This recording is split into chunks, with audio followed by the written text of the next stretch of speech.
Christopher visits the orphanage where he adopted Sharon, but the nun in charge refuses to share any details about the baby's past. Christopher snaps and gets aggressive, however he's interrupted by Thomas, who handcuffs him for breaking and entering. Then Thomas explains Alessa died on the night of the fire and that the cult that lives in Silent Hill did horrible things to her.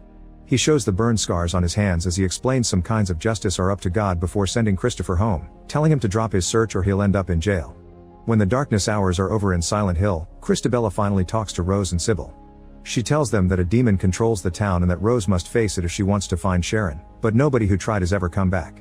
Rose is determined to do it anyway, so Christabella and some miners take her and Sybil to the local hospital. She makes Rose memorize the map while explaining that this is the demon's domain and that the darkness lies in room B151. The miners open an old elevator and give Rose a flashlight. Christabella also returns her locket. However, when she sees Sharon's face, she notices she looks like Alessa and accuses Rose of being a witch.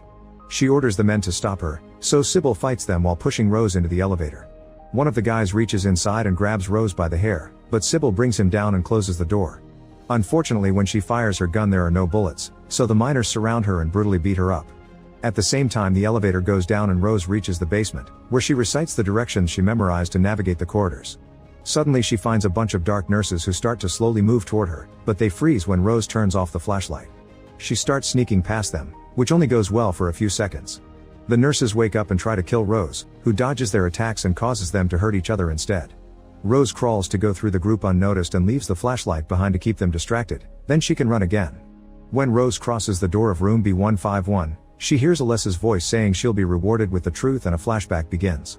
Alessa grew up without a father and the religious locals judged her for being a bastard, which caused the other kids to call her a witch. Even the janitor was abusive toward her.